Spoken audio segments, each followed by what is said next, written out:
How how greedy Liverpool Football Club. Wasn't Kirk's Frimpong and Vets enough? How gluttonous. My God, this club. Alexander Isak, you're still pushing for him. Let it go, man. Let it go. Enough's enough. You already got all the Infinity Stones. You don't need more. You don't need to ask for more power. You're already strong enough. We're already scared. The whole league's already scared of you. Just leave us alone. Allow it. You don't need to get Alexander Isak. But as everyone probably know by now, Liverpool have made an official approach for Isak, a formal approach. They've spoken to Newcastle already. Club to club talks. Liverpool made club to club approach with Newcastle to discuss record bid for Alexander Isak. If Isak won't be available for them, Liverpool can enter the Ekatike race. That's some crazy ultimatum. Liverpool have given Newcastle Football Club an ultimatum like they are the mafia. Are you mad? They're moving more criminal than Real Madrid. Give us Isak, otherwise we'll take Ekatike from you. Either way, you ain't getting both of them at the same time. They're not even allowing them. They're doing the power play. They're acting like they're the captain of the ship. They're not giving Newcastle the opportunity to have that overpowered attack together, that attack partnership to actually exist. They're not allowing it. It's like they're saying, we run the league, we run the ship now, we own this place. They're pulling rank. They're, they're legit pulling rank, and it's so funny. It feels like a mafia film I'm watching. I swear this is meant to be football. This here, it's not meant to be that deep. Come on, man. But Liverpool are already favourites for the title. Come on, man. How enough is enough. You're favourites for the title. It's ridiculous. And they're running away from United. Our historical rivals, not our rivals right now. So chill out. Obviously, we're not your rivals now. But historically, we're your rivals. And they are running away from United. They're running away from us. United are so broke right now, and that we have such a poor squad. There's nothing. It's hardly anything redeeming about us. Liverpool are signing top tier players left, right, and centre, and looking to get back to back league title wins for the first time in their history, as well as going for the Champions League as well. They should be disappointed about the way they got out last season in the Champions League and how early they got out of the Champions League. It should have at least been in the semi-final. So it was a bit of a disappointing campaign last season. So they're looking for revenge next season. They're looking to not make that same mistake they did last season and go for the Champions League and go for the Premier League, go for the Carabao and go for the FA Cup. They got the depth to do the quadruple more comfortably than the last attempt they did, without fatiguing themselves, without running their players to the ground, because they've got more depth, they've got more talent. I won't be surprised if they get the quadruple, honestly. Newcastle, I have a message for you. You must not allow this. You must not allow this. Keep Isak. Let them have Ekatike. Let them have Ekatike, but do not allow them to have Isak. I don't care if the £150 million is enticing for you. If I'm Newcastle, personally, I would actually sell him.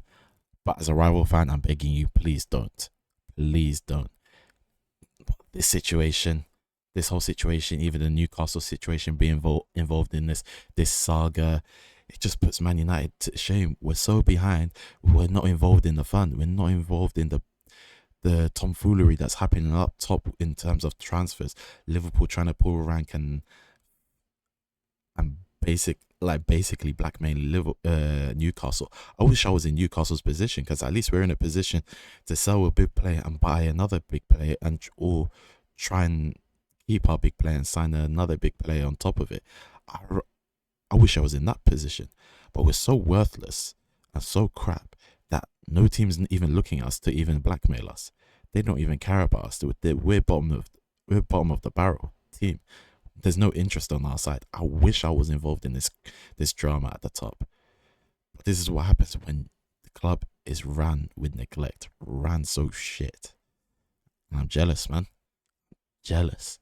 Like this, United should be ashamed of themselves. They should be put to shame. This puts them to shame. Liverpool this summer signed 5 players, and 3 of them were top tier players. Florian Wirtz, Milos Kerkez, Jeremy Frimpong. We know it. It happened early in the transfer window. They've re-signed Van Dijk and Salah to new contracts, kept the veterans there that's still in their top level. They're still going for Mark Guehi. I believe I believe they'll get him, regardless of the Kanate situation. Whilst United signed only one player, Mateus Cunha, and they've been taking 6 weeks. I think it's now the 7th week to get another player that wants to come to us. They're taking 6 weeks to get Mbeumo over the line. The guy who actually declared 6-7 weeks ago, I want to come to United. I don't want to come to anyone else. He even rejected Newcastle. If I was him, I've made that mistake. I'd be running back to Newcastle. I know they got Alanga, but still, you might want to beg for them for a place there, because I don't think for you, Man United's the right place for you in terms of environment wise. That's me honestly speaking neutrally. As a United fan, I really, really want you to come. But at the end of the day, Man United shouldn't be focusing so much on you. I should have had their second choice to go for and just left you to the side. Because nothing to do with you, not your fault, but your club are taking a piss. But we're too stupid to even see that. We're too stubborn to even walk away. Have some backbone. Have some backbone. But it's taken 6 weeks to get this guy, our second signing. And this puts Ineos and United to shame. Shows the neglect of United and the current incompetence of the club. Incompetence of Ineos. I don't care about Ineos being here just 1 year in. There's no excuse. No excuse. It's the simple stuff that they're getting wrong. And Newcastle, I beg you, report Liverpool. Report to the authorities, because they threatened you like they're a mafia. They basically blackmailed you. Report them to the authorities. They tried to threaten you with blackmail. Don't let them bully you. Liverpool don't need Isak. They don't need them. Do the maths. This is moving hella greedy. And I think and what's mad, they won't break PSR because they've spent next to nothing last season. They only spent money on Chiesa, and that's it. I'm about Dashvili, but it was piss cheap. I think it was like 30 million. And over the years, they've signed bargain players. They've not always overspent. It's like every now and then they've signed players with big money, but it wasn't every season. They always got the bargain players and built them up to becoming class players for the club. As a United fan, for United fans, all of us, dark days ahead, honestly. City are back in form. Liverpool going crazy in the transfer window. Arsenal still up there competing. And Chelsea have returned from their unseriousness, their banter era, which only lasted like 3-4 years, and are now serious contenders. Look at them in the Club World Cup. They've earned money from that. They spanked PSG. Newcastle and Spurs have been trying to build a team ready to compete in the league and Champions League, and they've done more than tried. They've done that. They still got more to go. They're still, especially Newcastle, but they're doing something. They're doing something at least. What are United doing? Stuck with our potential second signing, Mbeumo, and just so tunnel vision on him that they've lost focus on selling players. They lost focus on having other targets.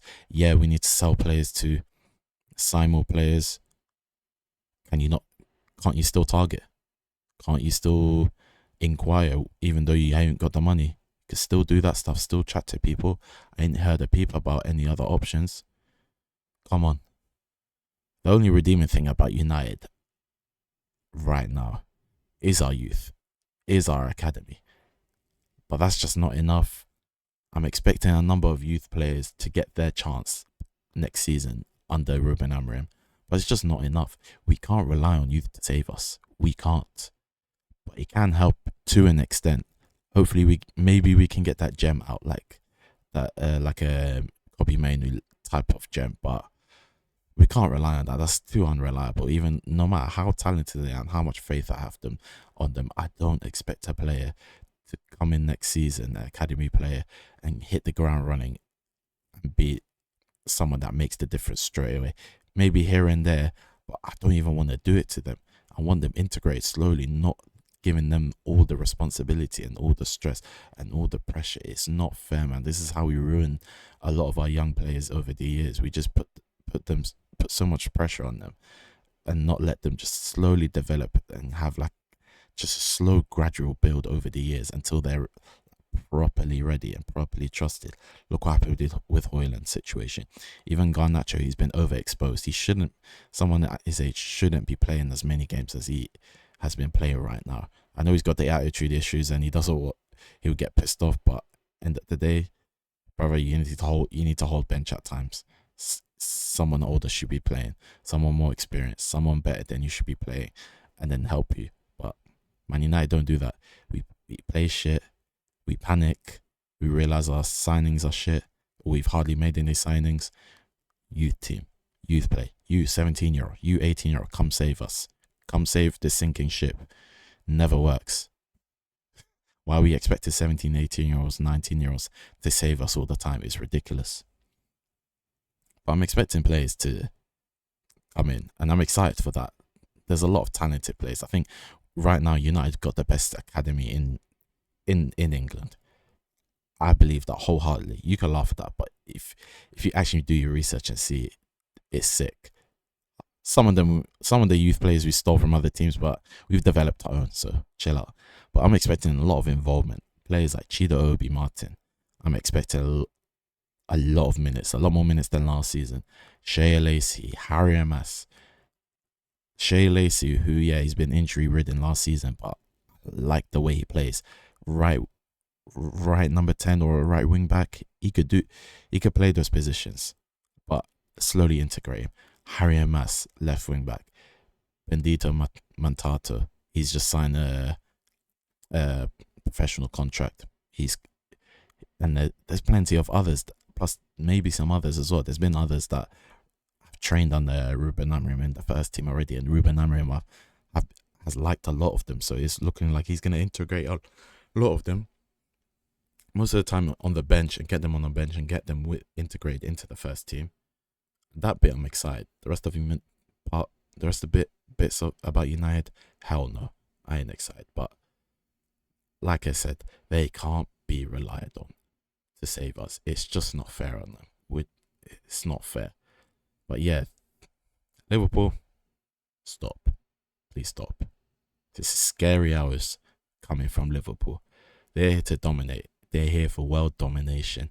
They do not care. They're here to just get signings, just dominate Europe and then dominate the world. That's what they're here for. There's evil plans coming from Liverpool. But anyways, let me know what you think. Like, subscribe. Peace.